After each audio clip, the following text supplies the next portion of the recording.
এই ভিডিওতে কথা বলবো আজকের স্ম্যাকডাউনের মেইন ইভেন্টে হওয়া ভয়ঙ্কর একটি ম্যাচের ব্যাপারে। বিষয়টা হলো আজকের স্ম্যাকডাউনের মেইন ইভেন্টে ডেমিয়ান প্রিস্ট এবং অ্যালিস্টার ব্ল্যাকের মধ্যে একটা লাস্ট ম্যান স্ট্যান্ডিং ম্যাচ হচ্ছিল।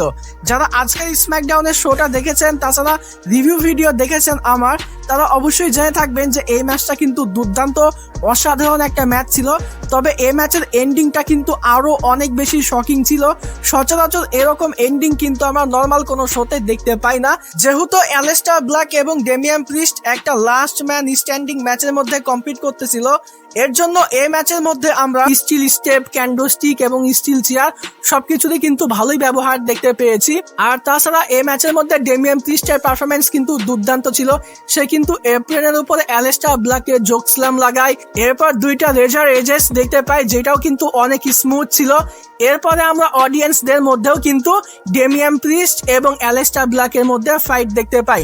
একটা পর্যায়ে এমন একটা সিকোয়েন্স চলে আসে যে ডেমিয়ান প্রিস্ট কিন্তু অ্যালিস্টার ব্ল্যাককে একদম শেষ করে দিয়েছে, এখন একটা ফিনিশার লাগাবে এবং সে এই ম্যাচটা জিতে যাবে, এরকম একটা অবস্থা। তবে সেখানে কিন্তু জেলিনা ভেগা চলে আসে। জেলিনা ভেগা কিন্তু আসলেই রিয়েল লাইফে অ্যালিস্টার ব্ল্যাকের ওয়াইফ। তো সে এখানে ডেমিয়ান প্রিস্টকে বলে যে অ্যালিস্টার ব্ল্যাককে ছেড়ে দাও, এরকম টাইপের কিছু। তবে অ্যালিস্টার ব্ল্যাক জেলিনা ভেগাকে বলে যে তুমি এখান থেকে যাও, আমি এই বিষয়টা সল্ভ আউট করে নিচ্ছি।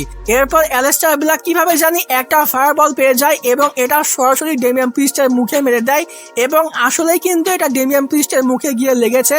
তো ভয়ঙ্কর একটা সিকোয়েন্স কিন্তু আমরা দেখতে পাই। তো এরপরে অ্যালিস্টার ব্ল্যাক একটা ব্ল্যাক মাস্ক লাগায় এবং সে এই ম্যাচটা জিতে যায়। তো এখানে ডেমিয়ান প্রিস্ট এবং অ্যালিস্টার ব্ল্যাকের মধ্যে যে ম্যাচ ছিল, এটা কিন্তু দুর্দান্ত লেভেলের ম্যাচ ছিল।